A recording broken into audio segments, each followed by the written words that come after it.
This morning, I want to talk about the future of Europe. But first, let us remember the past. 70 years ago, Europe was being torn apart by its second catastrophic conflict in a generation.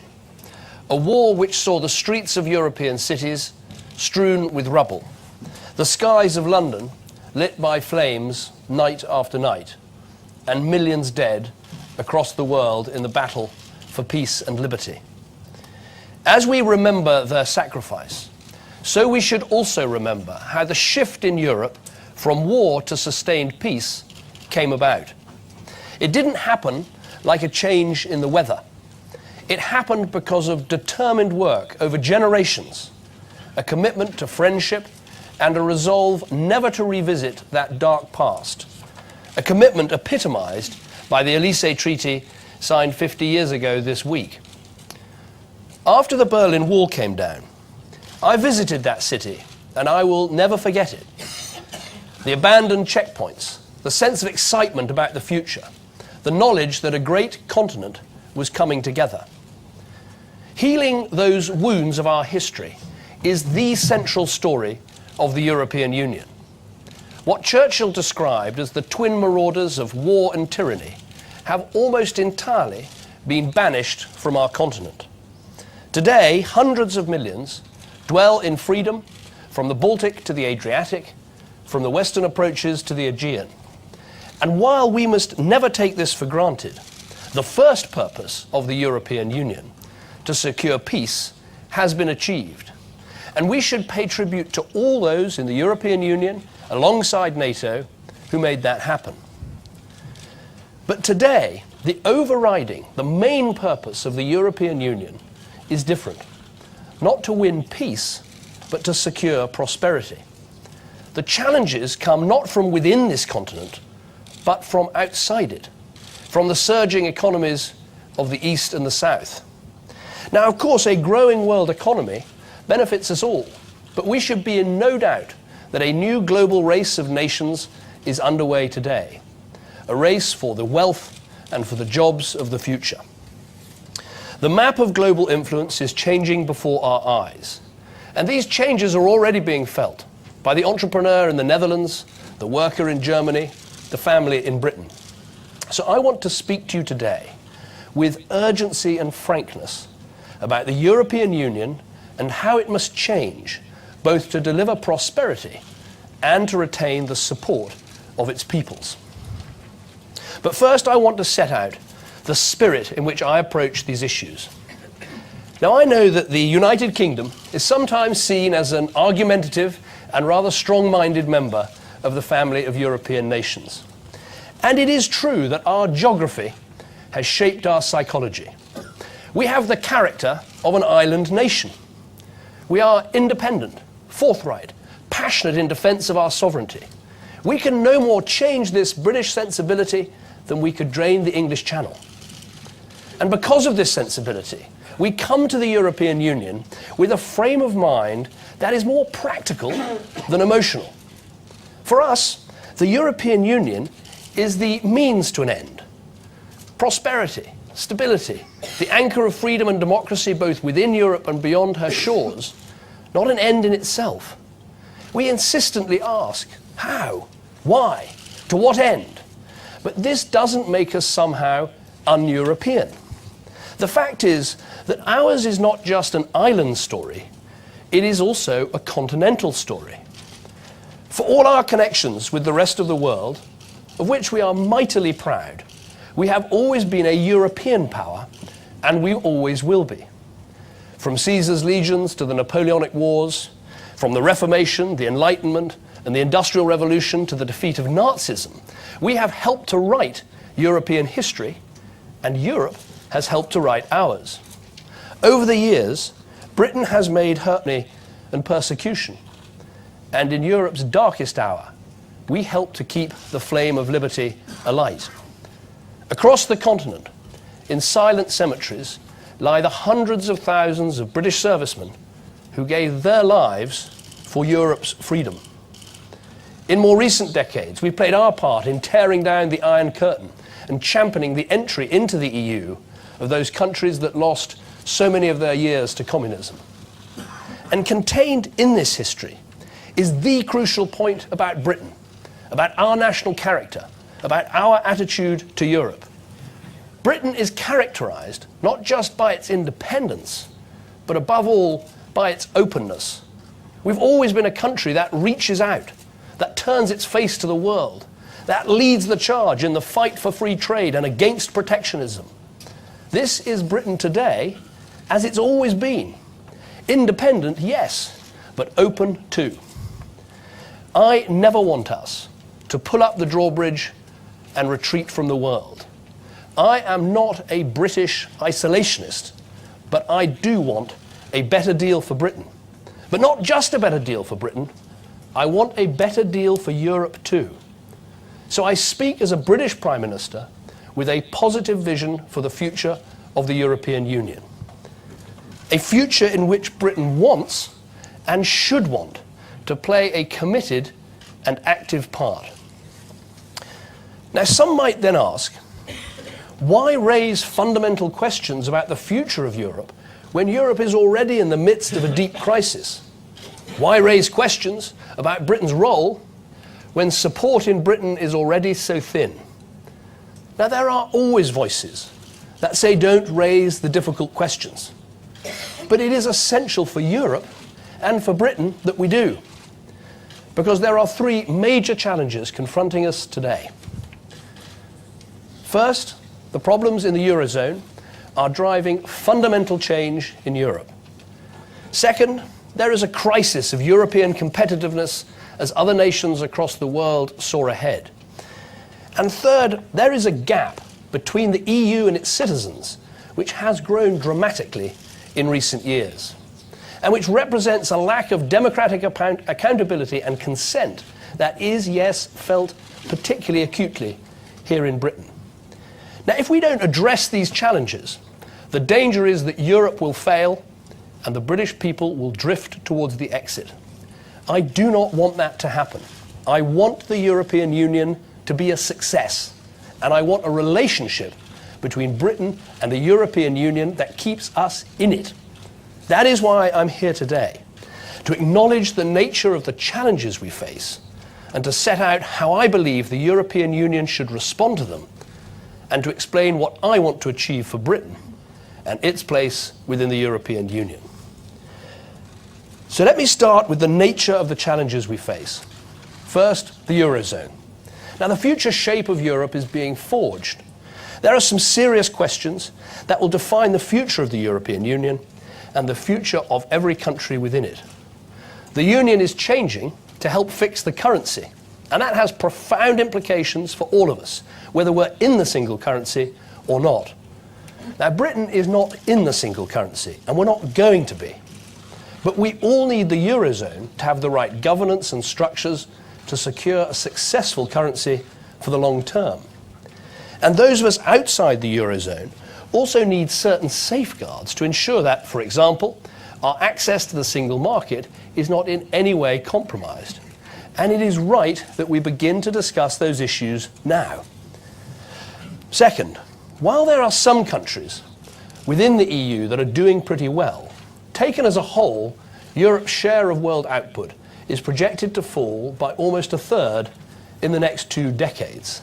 This is the competitiveness challenge, and much of our weakness in meeting it is frankly self-inflicted. Complex rules which restrict our labour markets are not some naturally occurring phenomenon, just as excessive regulation is not some external plague that's been visited on our businesses. These problems have been around for too long, and progress in dealing with them has been far too slow. As Chancellor Merkel has said, if Europe today accounts for just over 7% of the world's population and produces 25% of global GDP, it is currently financing 50% of global social spending. And then it's obvious that it will have to work very, very hard to maintain its prosperity and its way of life. Third, there is the growing frustration that the EU is seen as something that is done to people rather than acting on their behalf. And this, frankly, is being intensified by the very solutions that are required to resolve the economic problems.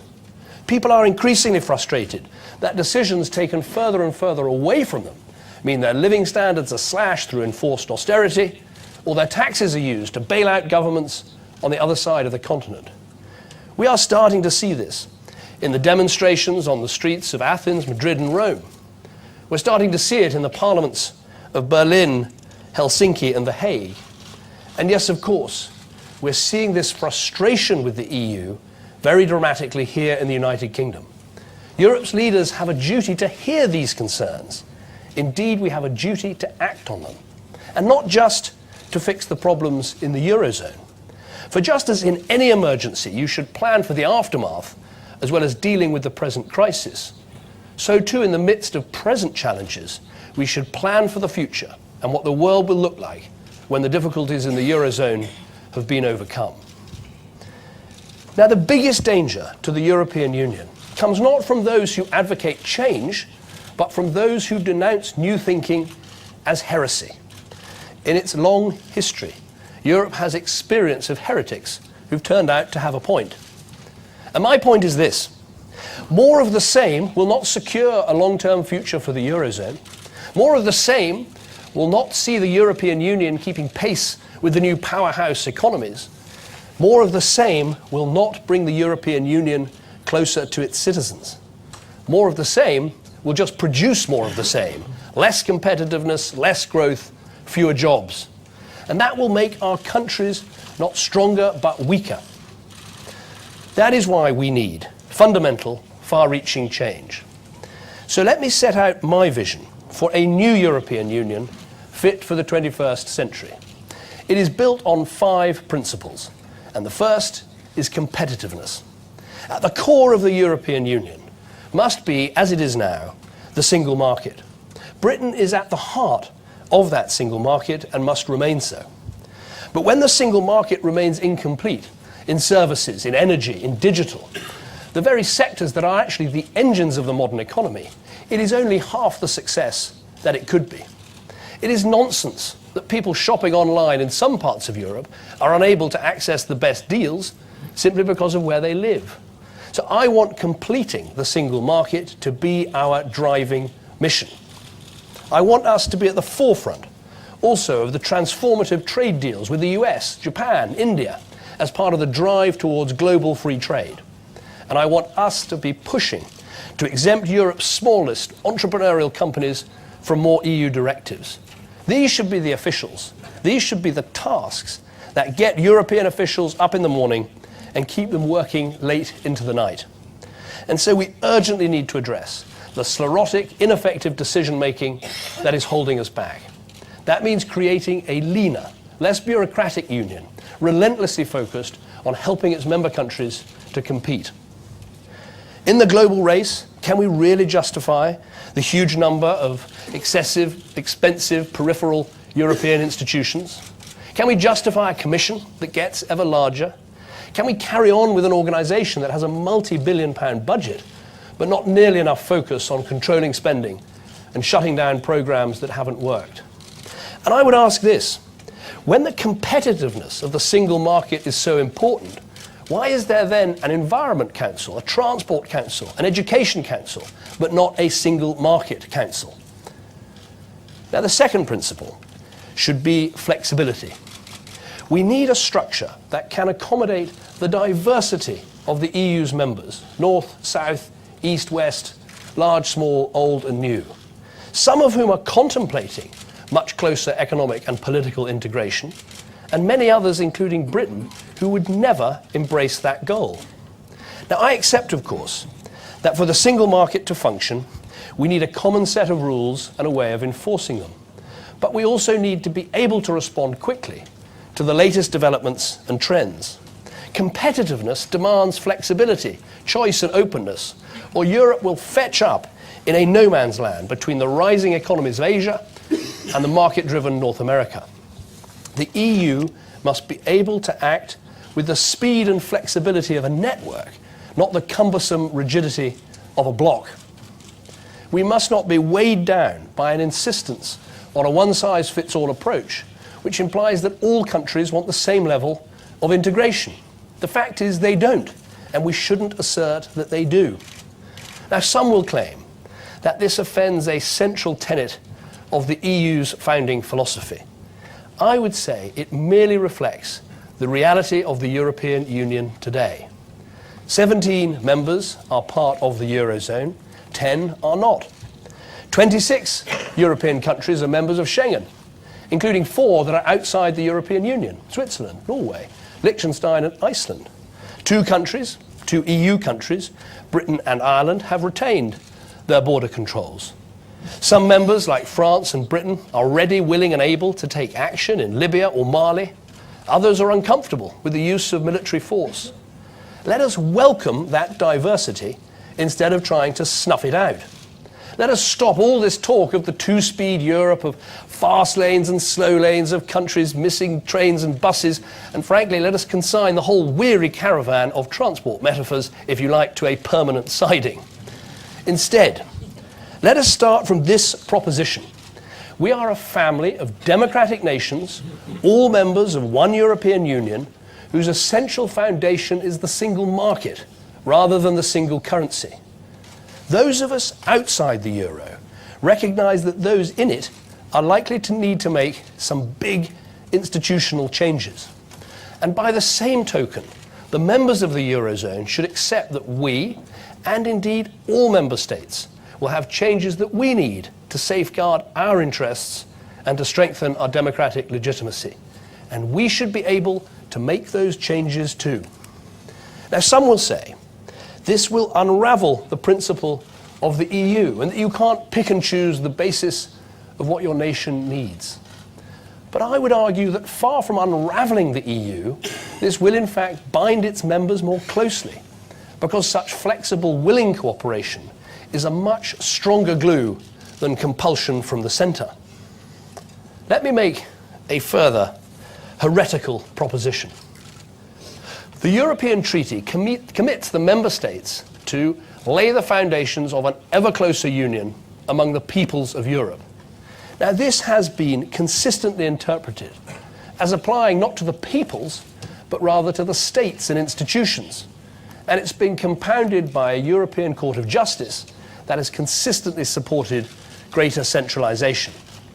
Now, we understand and respect the right of others to maintain their commitment to this goal. But for Britain, and perhaps for others, it is not the objective. And we would be much more comfortable if the treaty specifically said so, freeing those who want to go further, faster to do so, without being held back by the others. So to those who say, we have no vision for Europe, I say we have. We believe in a flexible union of free member states who share treaties and institutions and pursue together the ideal of cooperation, to represent and promote the values of European civilization in the world, to advance our shared interests by using our collective power to open markets, and to build a strong economic base across the whole of Europe. And we believe in our nations working together to protect the security and diversity of our energy supplies, to tackle climate change and global poverty, to work together against terrorism and organised crime, and to continue to welcome new countries into the European Union. This vision of flexibility and cooperation is not the same as those who want to build an ever closer political union, but it is just as valid. My third principle is that power must be able to flow back to member states, not just away from them. This was promised by European leaders at Laeken a decade ago. It was put in the treaty, but it has never been properly fulfilled. We need to implement this principle properly. So let us use this moment, as the Dutch Prime Minister has recently suggested, to examine thoroughly what the EU as a whole should do and what it should stop doing. Now, in Britain, we've already launched our Balance of Competences review to give us an informed and objective analysis of where the EU helps and where it hampers. And let us not be misled by the fallacy that a deep and workable single market requires everything to be harmonised to hanker after some unattainable and infinitely level playing field. Countries are different. They make different choices. We cannot harmonise everything. For example, it is neither right nor necessary to claim that the integrity of the single market, or indeed full membership of the European Union, requires the working hours of British hospital doctors to be set in Brussels, irrespective of the views of British parliamentarians or practitioners. In the same way, we need to examine whether the balance is right in so many areas where the European Union has legislated, including on the environment, social affairs and crime. Nothing should be off the table. My fourth principle is democratic accountability. We need to have a bigger and more significant role for national parliaments. There is not, in my view, a European demos. It is national parliaments which are and will remain the true source of real democratic legitimacy and accountability in the European Union. It is to the Bundestag that Angela Merkel has to answer. It's through the Greek parliament that Antonis Samaras has to pass his government's austerity measures. And it's to the British parliament that I must account on the EU budget negotiations, on the safeguarding our place in the single market.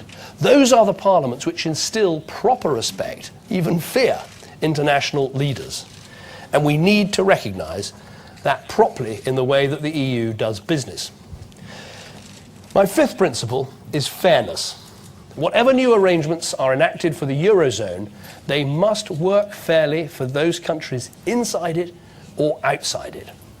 That will be of particular importance to Britain. Now, as I've said, we are not going to join the single currency, but there is no overwhelming economic reason why the single currency and the single market should share the same boundary, any more than the single market and Schengen. Our participation in the single market and our ability to help set its rules is the principal reason for our membership of the European Union.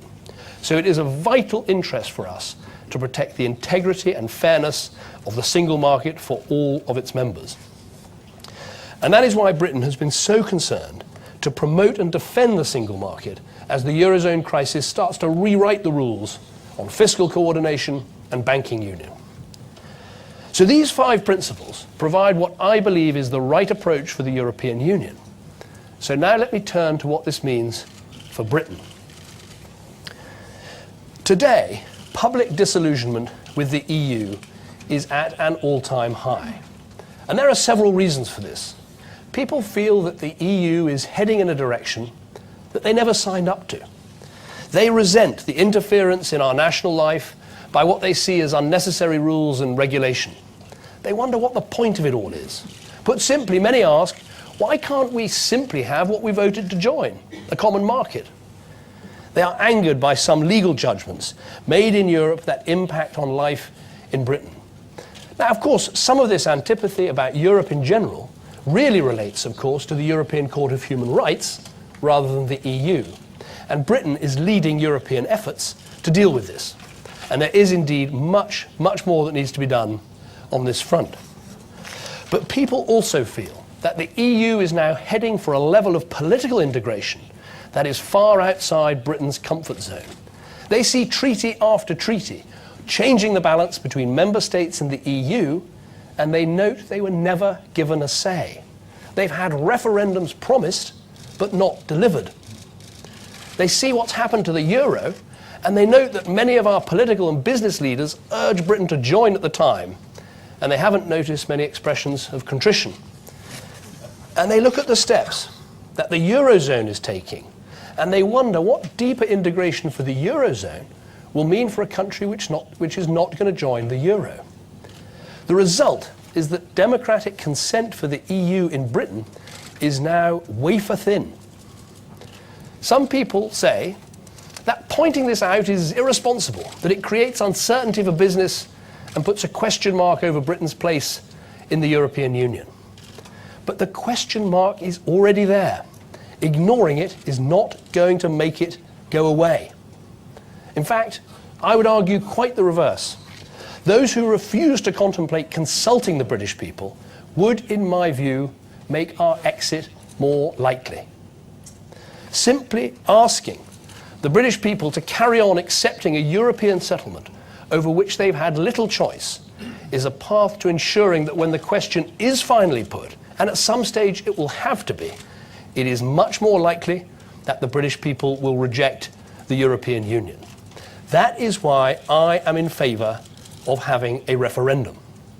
I believe in confronting this issue, shaping it, leading the debate, not simply hoping that a difficult situation will go away. Now, some argue that the solution is therefore to hold a straight in-out referendum now. Now, I understand the impatience of wanting to make that choice immediately, but I don't believe that to make a decision at this moment is the right way forward, either for Britain or for Europe as a whole. A vote today between the status quo and leaving would be an entirely false choice.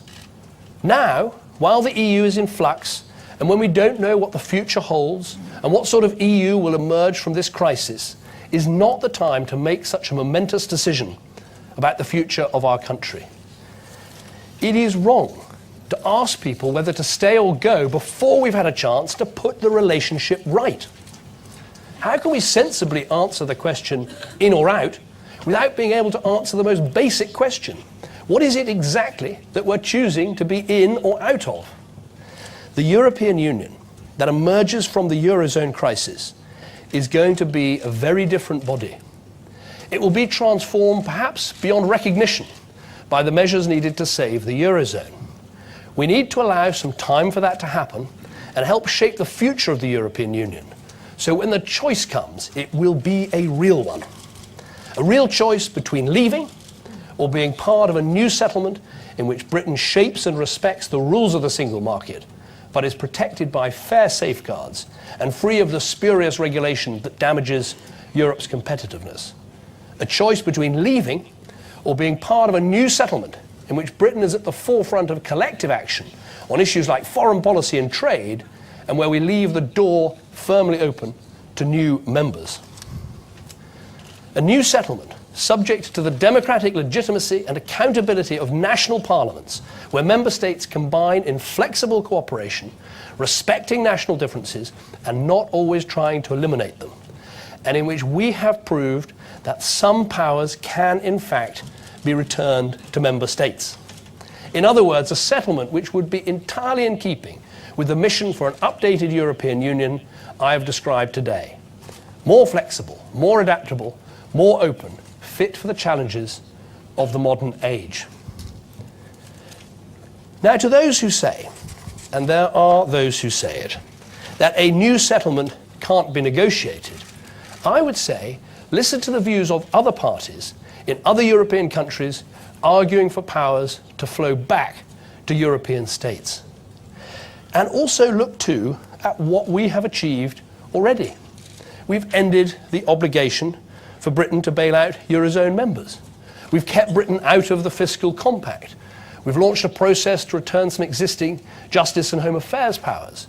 We've secured protections on banking union and reformed the common fisheries policy. So we're starting to shape the reforms that we need now. Now, some of these things will not require treaty change, but I agree too with what President Barroso and others have said. At some stage in the next few years, the EU will need to agree on treaty change to make the changes needed for the long-term future of the euro, and to entrench the diverse, competitive, democratically accountable Europe that we seek. Now, I believe the best way to do this will be in a new treaty. So today I add my voice to those who are already calling for this. Now, my strong preference is to enact these changes for the entire European Union, not just for Britain. But if there is no appetite for a new treaty for us, and if there is no appetite for a new treaty for us, or for us all, then of course Britain would be ready to address the changes we need in a negotiation with our European partners. So the next Conservative manifesto in 2015 will ask for a mandate from the British people for a Conservative government to negotiate a new settlement with our European partners in the next Parliament. It will be a relationship with the single market at its heart. And when we have negotiated that new settlement, we will give the British people a referendum with a very simple in or out choice: to stay in the European Union on these new terms or to come out altogether. It will be an in-out referendum. Legislation will be drafted before the next election, and if a Conservative government is elected, we will introduce the enabling legislation immediately and pass it by the end of that year, and we will complete this negotiation and hold this referendum within the first half of the next Parliament. It is time for the British people to have their say. It is time for us to settle this question about Britain and Europe. Now, I say to the British people, this will be your decision. And when the choice comes, you'll have an important choice to make about our country's destiny. Now, I understand the appeal of going it alone, of charting our own course. But it will be a decision we will have to take with cool heads. Proponents on both sides of the argument will need to avoid exaggerating their claims.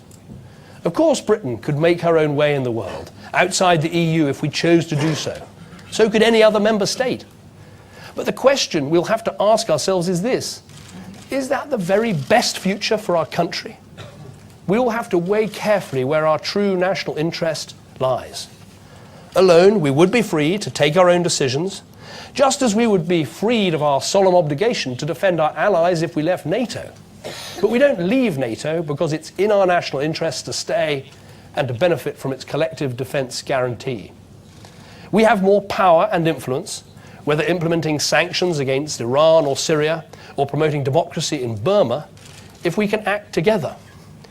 If we leave the EU, we cannot, of course, leave Europe. It will remain for many years our biggest market and forever our geographical neighbourhood. We're tied by a complex web of legal commitments. Hundreds of thousands of British people now take for granted their right to work, to live and to retire in any other EU country. Even if we pulled out completely, decisions made in the EU would continue to have a profound effect on our country. But we would have lost all our remaining vetoes and our voice in those decisions. We would need to weigh up very carefully the consequences of no longer being inside the EU and its single market as a full member. Continued access to the single market is, as I've said, absolutely vital for British business and for British jobs. Since 2004, Britain has been the destination for 1 in 5 of all inward investments into Europe. And being part of the single market has been absolutely key to that achievement. Now, there will be plenty of time to test all the arguments thoroughly in favour and against the arrangement that we negotiate. But let me just deal with one point that we hear a lot about. There are some who suggest we could turn ourselves into Norway or Switzerland with access to the single market, but outside the EU. But would that really be in our best national interests? I admire those countries, and they're friends of ours, but they are very different to us. Norway sits on the biggest energy reserves in Europe and has a sovereign wealth fund of over 500 billion euros. And while Norway is part of the single market and pays for the principle, it has no say at all in setting its rules. It just has to implement its directives. The Swiss, they have to negotiate access to the single market sector by sector, accepting EU rules over which they have no say, or else not getting full access to the single market, including in key sectors like financial services. The fact is, if you join an organisation like the European Union, there are rules. You'll not always get what you want, but that doesn't mean that we should leave, not if the benefits of staying and working together are greater. We would also have to think carefully too about the impact on our influence at the top table of international affairs. There's no doubt that we're more powerful in Washington, in Beijing, in Delhi, because we're a powerful player inside the European Union. That matters for British jobs, for British influence, for British security. It matters to our ability to get things done in the world. It matters to the United States and other friends around the world, which is why many tell us very clearly that they want Britain to remain in the European Union. So we should think very carefully before giving that position up. If we left the European Union, it would be a one-way ticket, not a return. So we will have time for a proper, reasoned debate. And at the end of that debate, you, the British people, will decide. And I say to our European partners, frustrated as some of them no doubt are by Britain's attitude, work with us on this. Consider the extraordinary steps which the Eurozone members are taking to keep the euro together, steps which a year ago would have seemed impossible. It does not seem to me that the steps which would be needed to make Britain and others more comfortable in our relationship with the European Union are inherently so outlandish or so unreasonable. And just as I believe that Britain should want to remain in the EU, so the European Union should want us to stay. Because a European Union without Britain, without one of Europe's strongest powers, a country which in many ways invented the single market and which brings real heft to Europe's influence on the world stage, which plays by the rules, which is a force for liberal economic reform, that would be a very different kind of European Union. And it is hard to argue that the EU would not be greatly diminished by Britain's departure. Let me finish today by saying this. I have no illusions about the scale of the task ahead. I know that there will be those who will say the vision I've outlined will be impossible to achieve, that there's no way our partners will cooperate, that the British people have set themselves on a path to inevitable exits, that if we aren't comfortable being in the EU after 40 years, we never will be. But I refuse to take such a defeatist attitude, either for Britain or for Europe. Because with courage and conviction, I believe we can deliver a more flexible, adaptable and open European Union in which the interests and ambitions of all its members can be met.